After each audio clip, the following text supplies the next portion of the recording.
Three, two, one. Welcome in. Life in the Red podcast. There's Parker. There's Sip.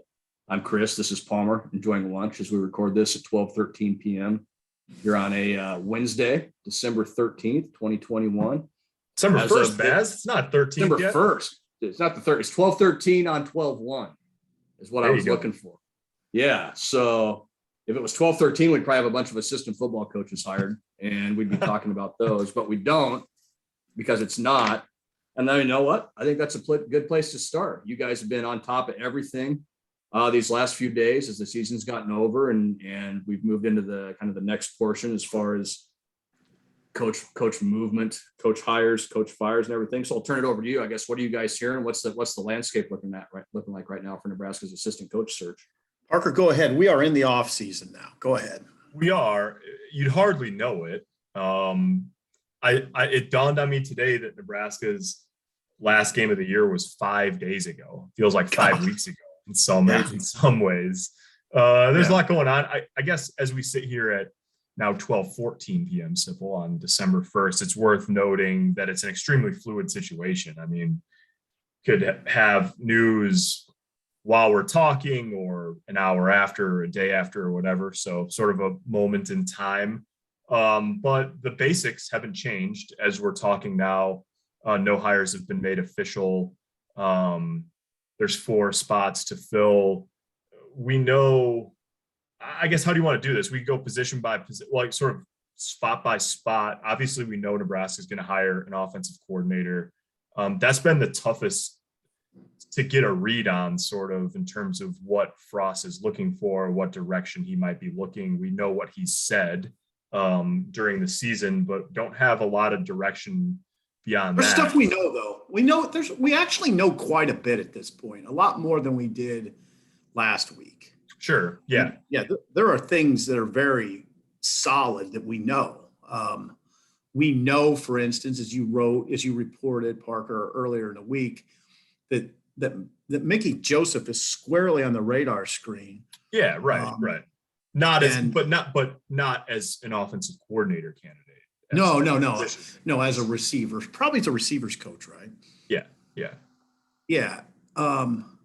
So we know that. My wife just came home. This is going to be interesting. She's never seen me doing this.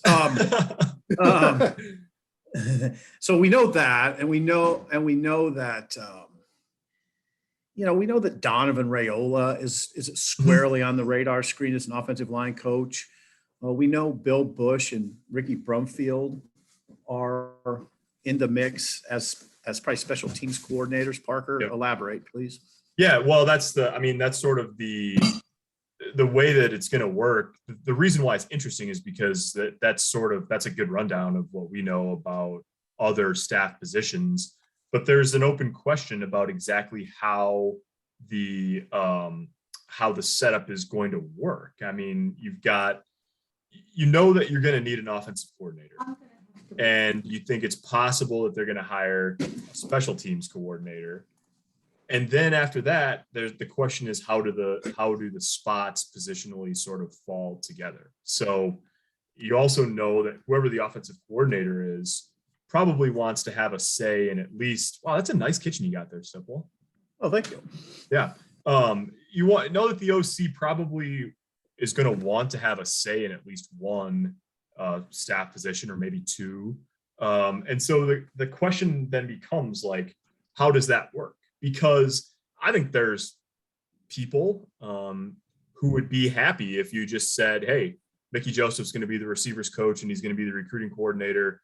Bill Bush or Ricky Brumfield is going to be the special teams coordinator.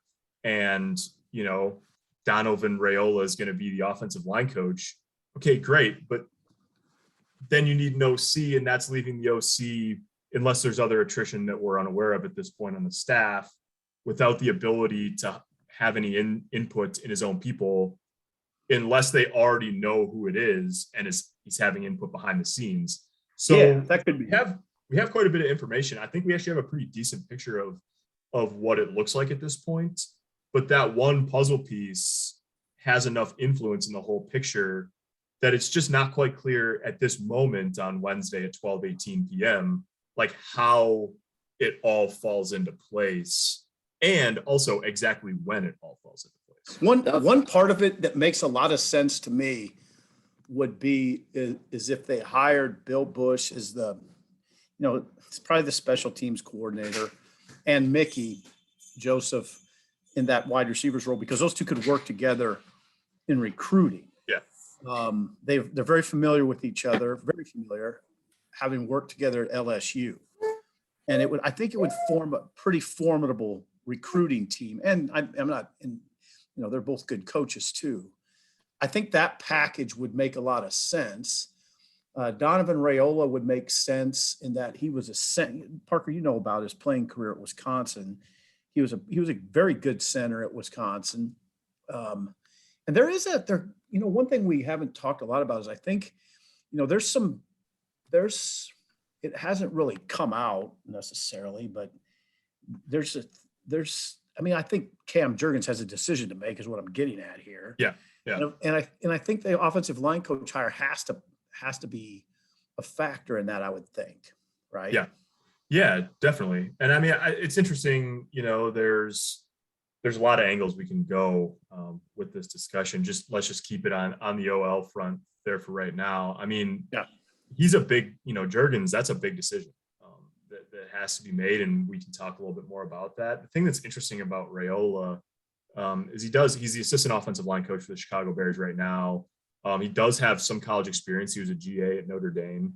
And the guy who we worked for at Notre Dame, and I think in Chicago, at least for a year, is a guy named Harry Hiestand, who's regarded as one of the best to do it. And so you're sort of in this, like, if you hired an offensive coordinator who was an O-line coach, that'd be one way to do it.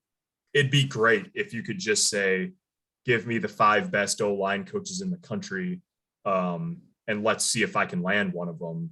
I don't know. I think Raiola checks a lot of boxes too. I don't think it'd be a consolation prize. I don't think would specifically be about the fact that Donovan Raiola's nephew Dylan is one of the top 2024 quarterback recruits in the country, although that's certainly a convenient byproduct of the conversation. So yeah, that's an interesting spot to watch. And it's made more interesting by the fact that you got to have synergy between your offensive line coach and your OC. And you also got a really good center who probably wants to know what's going on up front with who his coach is going to be next year if he decides to come back. So there's a lot of balls in play, basically. There's a lot of layers. There's a lot of wrinkles to you could say that for any of the 4 spots that are open.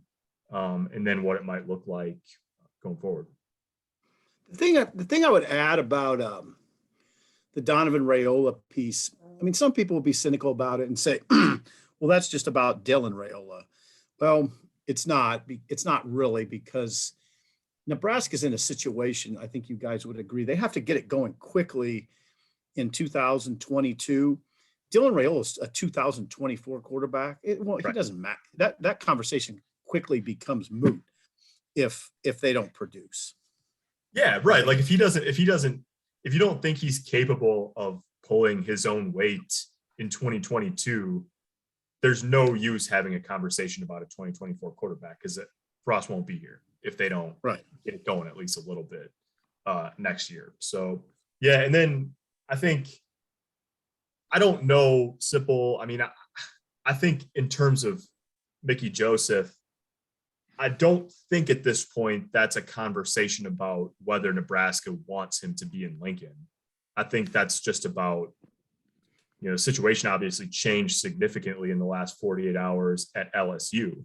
There'd been weeks there where they didn't know who the next head coach was going to be after Ed Orgeron, took the buyout and was known to be stepping down, very publicly announced he was stepping down for the last several weeks of the regular season. And then boom, Monday night, they land Brian Kelly from LSU, right as guys start going out on the road and being in home and visiting and all of that. So I don't know the ins and outs. I don't know if it's a tug of war. I don't know if it's decision mode. I don't know if the decision's been made. But certainly that timing of Brian Kelly getting hired there was interesting in the grand scheme of when Scott Frost trying to hire assistant coaches, basically. Yeah, for sure. So, I mean, I think we could say there's certain things we can say. There was, there was a thought within the program that they would like to get these hires done. Most of them by the end of this week. So I'm still operating under that sort of illusion. Now, again, it can get complicated. So we don't know exactly what those complications could be. There's a lot of movement in college football, though. So, no kidding. Yeah, a lot. So I would say there's a pretty high degree of stress going on right now. I mean, it's really, if you just back off and look at it, if you just take the 30,000 foot view, it's really interesting what's going on. I mean, it's kind of like our Zoom right now. There's a lot of movement, there's a lot of moving pieces. There has been more movement than usual. Yeah.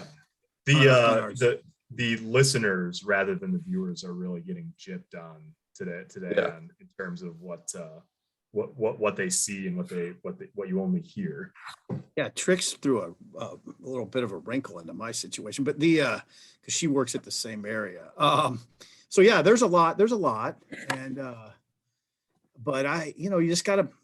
I mean, if you're a Nebraska fan, you just basically have to trust that Frost can handle this. But his CEO skills are being tested to the max right now. It's funny. I put this was not exactly a throwaway line. I thought it was interesting, but in writing about Mickey on Monday, the last thing I wrote in the story is that it's going to be a busy week for Frost because he's going to be on the road visiting recruits and also probably interviewing job candidates. Then but if you actually just think for a minute about what that looks like, flying all over the place to see. They saw Jaleel Martin in Chicago yesterday.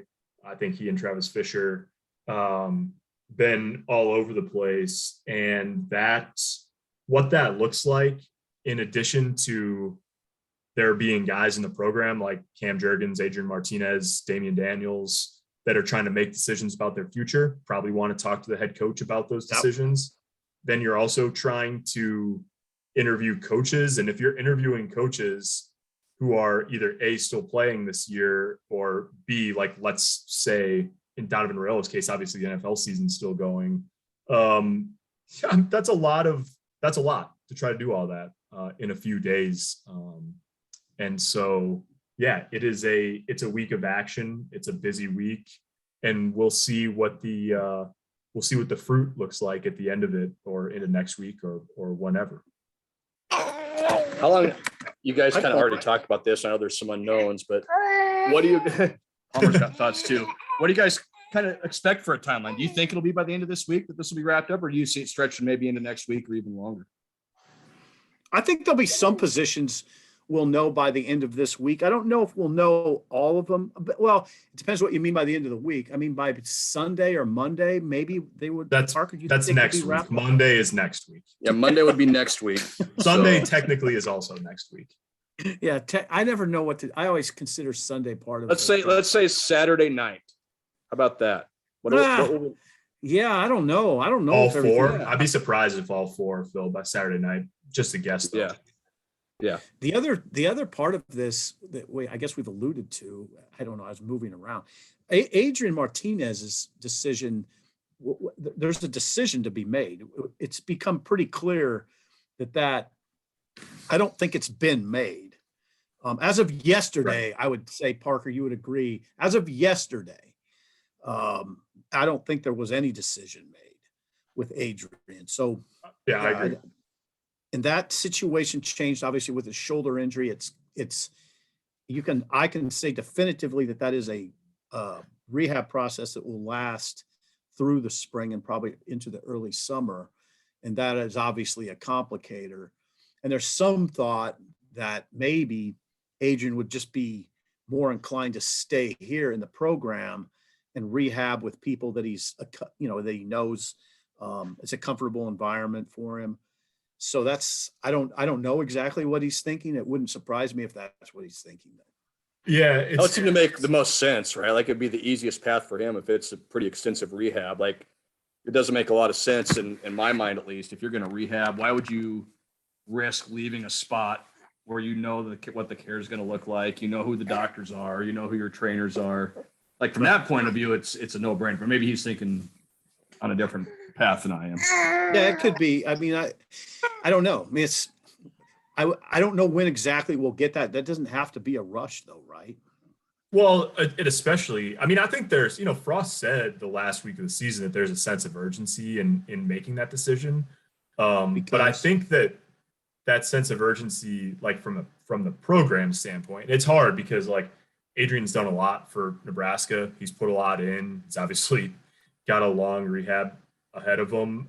There's also the sort of non-emotional program end of it, which is the sense of urgency.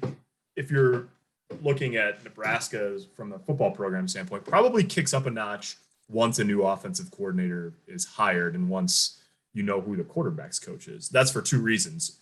A, Adrian will then know what that structure is going to look like going into the rest of the offseason. And B, that would be when figuring out what the quarterback room is going to look like in 2022 and what, if any, additions need to be made to the room will kick into high gear. That happens once the new quarterback's coach is in place. I mean, it seems to me that if you don't know exactly where Martinez is going to be health-wise and what you've got is Logan Smothers, Heinrich Harburg, and Richard Torres coming into the program in January, coming off a knee injury, it seems to me like you have to add somebody to the room. I mean, that would be my read on it from here. Now, maybe they feel differently about it, but I think it's even a different situation than last year. And a new offensive coordinator is going to know what kind of relationships he's got with other quarterbacks, whether they're in the portal, maybe going to be in the portal, whatever. And that they're going to know, hey, this guy does not want to come here with Adrian Martinez looming in the background, or no, he's totally comfortable with it. That's fine. He'll come and compete for the job, and he knows he's got the spring and all, like all of that. I think that's another complicated situation to sort of navigate here over the next few weeks. But I don't, especially as long as they don't have an offensive coordinator and a quarterback's coach, like I don't think Adrian Martinez feels a lot of rush to get that figured out, like right at this moment on Wednesday at 12:30 p.m. Yeah, Adrian's in a real position of power, it seems like, in this deal. Like, he knows. You agree, Palmer? Adrian is in a position of power. You're in a position of power right now. But yeah, it's like he knows what his coach thinks of him. He knows where he stands with this team and what his odds would be of being the starter should he come through rehab all right and everything like that. And so, yeah, you're right, Parker. He's not in a position where he needs to make this decision by the end of the week or anything like that. He's got some time to he's got I think he can, for the most part, call his shot, but he's not in a position that's as powerful as it would have been if not for the injury. I mean, well, yeah, if he hadn't got hurt, I mean, you'd be looking at it and saying, even with some of the quarterbacks that are in the portal right now, I mean, he'd have a huge market. And I know we've all seen the ups and downs, and we know what his strengths are and what his weaknesses are and all that, but there's just no doubt about it. I mean, that if, he would have a huge market, he would have if he would have left last year. He would if he'd have left after this year and decided he wanted to play one more. He'd be a sought after commodity, or you have a chance to start for a fifth year here probably. And now that injury really throws a wrench into the timeline, at least for him. So we'll see. I mean, that's a big decision, and I think you would probably make it in the next couple weeks, and who knows, maybe it'll be in an hour, but I would think that's coming potentially more on it'll happen in December timeline rather than it'll happen any minute. Christmas morning, it's happening. Yeah. Going to unwrap a little present for everybody. Adrian, I know you don't listen to this podcast, or I would guess you don't, but please, please, please do not do that. We are begging you to not make this decision on Christmas. There are other key. There's one position group that's especially intriguing to me right now, as far as getting hit by departures go. And that is the defensive line, where we know Ben Stilley's moving on. He completed his eligibility, his 6th year. but also it appears that Damian Daniels, who has a year of eligibility remaining, and DeAndre Thomas, who has a year of eligibility remaining, are also moving on. No, I don't know that it hasn't been announced officially, but I mean, I talked to somebody this morning and it seems like that's where this is headed. Now it's a big hit for that defense, right? I mean, losing those three guys, that's not easy. That won't be easy. That's your three big cogs right there, right? Like up front. That's it. Like you got a lot of it's a little bit like quarterback, right? Like you had your stalwarts there, and now you've got a lot of young guys behind them that maybe played a little, but are pretty unproven. So yeah, it'd be a huge hole to fill if all three of those guys do. Especially in the middle. Obviously, Daniels was their, base. He played a lot, the most of his career. He's their base, interior player on rundowns. And then Stilley was the guy that played on the interior a lot in pass rush situations. So that's a lot of snaps and a lot of production in the middle of the field to replace if indeed, Thomas and Daniels are both gone. They've got young players in the program. I think in terms of recruiting, they're probably only taking one high school defensive lineman. They don't actually have a commit yet, although they have a kid named Brody Tagaloa who's taken an official visit to Nebraska this weekend, who Tony Tuioti really likes. They're recruiting a couple of junior college guys. But yeah, that's you've got Ty Robinson and Casey Rogers. And then you're going to have some young players that are really going to be asked to step into real roles. Guys like Nash Hutmacher, perhaps guys like Marquise Black, Mosai Newsome, maybe even Jalen Weaver, first year in the program, obviously. Jordan Riley has another year as a former junior college transfer. So yeah, that could turn into a sneaky sort of second rebuild in 3 years. Although I will say, like, if we can talk about it as a full rebuild, but Casey Rogers and Ty Robinson is not a bad place to start on that. Yep. They need to find some guys, and some guys are going to have big roles, but there's two players right there that have played a lot of football for Nebraska over the past couple of years. Yeah, quick shout out to Stilley. Ben Stilley, I would say, played excellent football most of the season, but especially late. And I think I know he got NFL people's attention. He'll have a shot. He can get into camp and bang around in a camp and see what he can come up with. Stilley really played well. I mean, played with a lot of heart, but all just played well down the stretch. He did. And go ahead, Parker. No, I was just going to say, that's a guy, like, you feel great for him. You also feel bad for him, right? Like, he came back and he fully took advantage of that extra year. And like you said, turned himself into a legitimate professional prospect, which I'm sure was one of his goals. But he also came back because he didn't want to go 3-9, and there's that part of it too at the end of the day. And you feel bad for him in that respect. And that's something, that's a kid that obviously loves the program and put a lot into it in 6 years. So there's great things probably that are going to come from Ben, for Ben, but there's also going to be that lingering, maybe what if, or did I make the right decision just based on, what Nebraska's record was at the end. Absolutely. It's so interesting because outside of, obviously, Will Honus had the knee injury in the spring, but I think you could make the argument that the rest of the guys who came back as 6-year seniors for Nebraska, that they all helped themselves. Ben Stilley helped himself from a pro perspective. Markel Dismuke and Deontay Williams, obviously both played well. Honus got hurt. And then Cam Taylor-Britt probably helped himself too. He's not a 6-year guy, but he came back for another year. I think he probably helped himself in the eyes of evaluators too. So I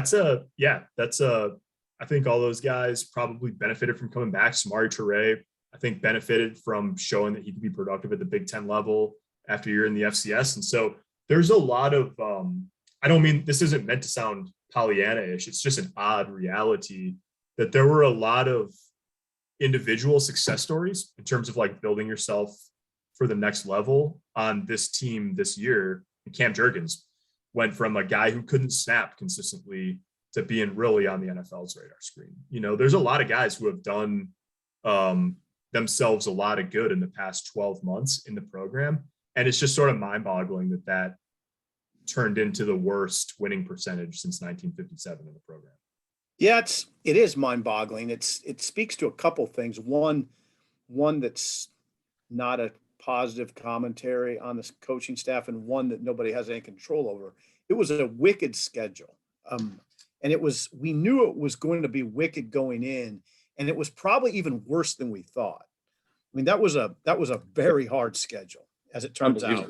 Yeah. Yeah, it really was. Now, do I think that the coaches squeezed per your conversation or per what you just said, do I think this coaching staff squeezed everything it could out of this team? I really don't. I just don't know how you could say they did. I think if they did, it would be in a bowl. It would be a lower tier bowl, but I think they, even as wicked as that schedule was, I think this team could have got to a bowl game. Well, yeah, that goes back to all the one score loss discussion, right? Like if you squeeze everything out of this team, you win a few of those one score games. And yeah, then of course that flips everything. So maybe you're 6-6 to 3-9, whatever it is. So yeah, I agree with you 100% there, Steph. There's a lot of individual success stories, but yeah, they didn't squeeze everything they could get out of this team for sure.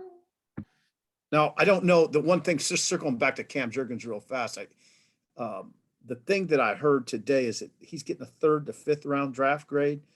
And in one way you could get him back here is to say, well, 3rd to 5th round is good, but 1 to 3 would be much better, and it matters. I mean, there's no question it matters. If you're drafted in the 1st through 3rd rounds, I mean, basically you're being counted on to contribute right away, and they're going to put more into you. They're going to put more money into you, and they're going to put more time, and they're going to give you more patience. So I don't know. I think that would be one way to sell Cam getting back. If you're a 5th round pick, there's not going to be as much patience and not as much money, obviously. Well, it's interesting. They're looking at take Iowa. I mean, Tyler Linderbaum from Iowa is an exceptional talent. He's being talked about as potentially a top 15 type pick, potentially the top half of the 1st round. You don't even need that. I mean, if you get into that 1st, 2nd round, and I think Cam, that's rarefied air to be any kind of offensive lineman, but especially an interior offensive lineman, and to be talked about in that kind of realm. But Cam's got the package of athleticism and ability to have that sort of future potentially. And it's not my place to say whether he should, come back or whatever, but I think it's a different conversation with him than it is for a guy like, just take Damian Daniels as an example.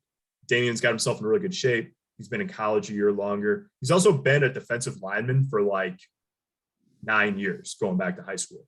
Cam's been playing center for 3. He's young at the position. He's a year or 2 years younger than a lot of the guys that are leaving Nebraska to go to the NFL. And all of that combines to make him, I think, just from a projection and talent perspective, the most interesting decision among the Nebraska players on whether he can really build more into his draft stock by coming back for another year. Cam Jurgens, 3rd team All Big Ten today by the media. That was announced earlier. Some other guys got some nods too. We need to touch on that. Austin Allen, a 1st team All Big Ten pick by the media at tight end. First Nebraska tight end to be a 1st teamer since, was it Matt Harrion? Yeah, Matt Harrion in 2003. Matt Harrion of Pierce. I think it was a sophomore year, Baz, in 2003. Yeah. Different kind of tight end than Austin Allen. He had serious speed. He almost had wide receiver type speed. Yeah. At least straight line speed. He wasn't super agile, but it was Harrion in 2003. And this is Austin Allen's Nebraska's first non-punter or place kicker to make the 1st team all conference team since 2014. So you got to go back a ways. Great. That was Randy Gregory at defensive end and Kenny Bell at receiver. Nebraska went through a stretch there for 2014, 2013, 2012, 2011, where they were getting 3, 4, and 5 1st team all conference picks. The well went dry and the records went bad, and there's a direct correlation in my opinion. Yep. Yeah, absolutely agree. Sip, you guys were kind of talking about, you're on top of that today. Who else? We talked Austin Allen. We just talked Cam Jurgens. Who else today got recognized by the Big Ten, and kind of your thoughts on where they fell maybe? Just Cam Jurgens. Besides Austin Allen and Cam Jurgens, there was 2 honorable mentions. Samari Toure was an honorable mention, and Adrian Martinez was an honorable mention by the coaches. So those were the only other ones. All right, Park, you want to hit on a little bit of recruiting here, and then we can move on to hoops and call it a podcast? Yeah, that's the other part of what's going on right now. Is there's a lot of recruiting to be done. Nebraska, I think right now that we know of, has 3 players coming in for official visits this week. Brody Tagaloa, who's listed in the recruiting services as a tight end, but Nebraska's recruiting him as a defensive lineman from the Bay Area, California. Tony Tuioti was out to see him earlier in the week.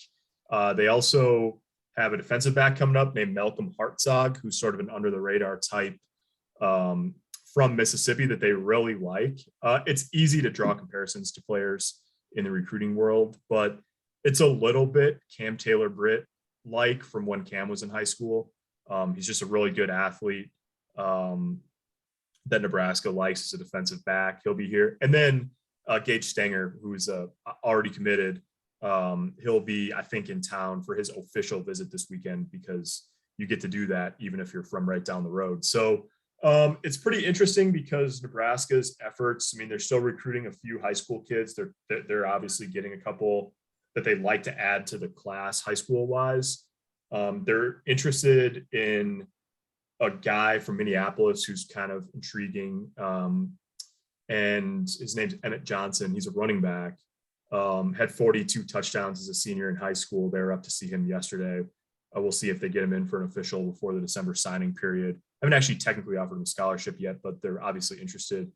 And then the other part of it's the portal. I mean, there's just players pouring into the transfer portal from all over college football. It's a feeding frenzy. Although, I mean, a lot of them are getting recruited right away. Some of them are going to have to wait. Nebraska's made some offers. They're recruiting some guys, offensive linemen, defensive backs, defensive linemen. I mean, just across the board, I'm sure they're in on receivers and running backs too. They're probably starting to work on the quarterback scene, although that's going to have to come together a little bit as the offensive staff does. But yeah, I mean, it's an entirely different animal than it was even 2 years ago. Certainly different animal than when the portal first became a thing in 2018. So yeah, it's like free agency basically. And it's remarkable how many players in and out over the last couple of weeks. The only 2 for Nebraska, Savion Morrison before the regular season ended, and then Marvin Scott yesterday. So a couple young running backs into the portal. Hurtled right into the portal. So that could be why Nebraska is taking a keen interest in this kid from Minneapolis, and it could also spur them to look at running backs in the transfer portal too. They have another one. They have a high school kid committed already named Ashton Hayes from Reno. Tony Tuioti was out to see him yesterday. So a lot of stuff going on the recruiting trail as well. What if I asked you a question? Nebraska has 9 players in its class of 2022 right now, 9 verbally committed players. If you're in Frost's situation where you got to win now, development gets pushed to the back burner, I would think. Why not just stop it at 9 and fill out the class with transfers and portal people? I mean, I think that's because you've got to have some, you're going to recruit some high school players. Now they're not recruiting very many. They've got 9 in the class right now. I think they might add 4 more. They've got 2 coming in this weekend. And if you're coming on an official visit 10 days before signing day, the school probably wants you. So we'll see if they land 1 or both of those guys. Let's say they land both, that would get them to 11. I don't think it's going to go much past that. They haven't had a lot of guys go in the portal so far. Space is going to be pretty tight. You'd think, Sipple, that they want 5, 6, 7, maybe more spots for transfers. And they just don't they don't have room to add much more to the high school class and also take a good number of transfer players. And as you sort of indicated, I think they're going to tilt the scales pretty heavily toward transfers going. I mean, let's say over the next 2 months, they add 10 players.